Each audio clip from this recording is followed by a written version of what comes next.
Speaking of Daejeon, they were the other 2 p.m. kickoff on Saturday. They were at home to Pohang. They drew 0-0, still unbeaten after earning that point.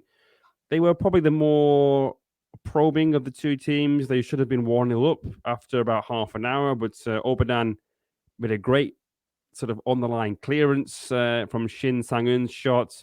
Pohang, though, they had Ha Chang-rae sent off in the first half, just a bit after that chance. It was an interesting decision, I thought, because it looked very soft to me. Anton, for Daejeon, he cleared the ball right-footed. It loops up and lands on the chest of Ha Chang-rae. But the ball bounces a bit too far in front of him, and Lee Hyun-sik nips in to take the ball.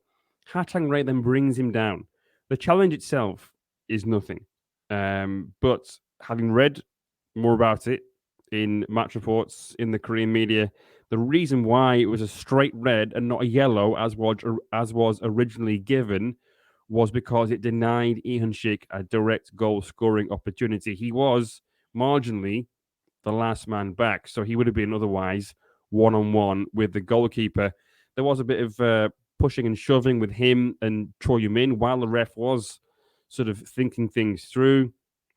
Choi Yoo-min had a header on 43 minutes, routine save from Hwang In-jae, but it was on target, and Daejeon were starting to turn the screw a little bit. It really should have been a home win, to be honest with you. They had some chances in the second half as well. In terms of the overall game, it was 10 attempts at goal, 5 on target, whereas Pohang managed just 3 shots, and none of them hit the target, none of them whatsoever. So a bit of an off day for the Steelers. Daejeon, as you might expect, with the man advantage, they had more passes, 522 to Pohang's 269, and possession too was in Daejeon's favour, 60-40%.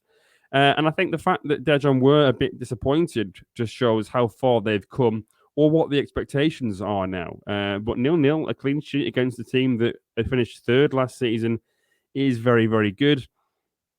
And this is with Leandro and Massa both out injured or ill.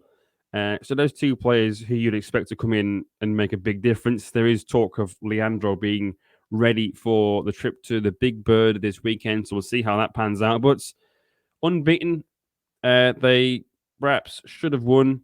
I think that's probably more of a morale boost than anything else. Is that they had chances, they came very, very close. It just wasn't to be, and they found it difficult in the past, even last season, to break teams down that have got 10 men.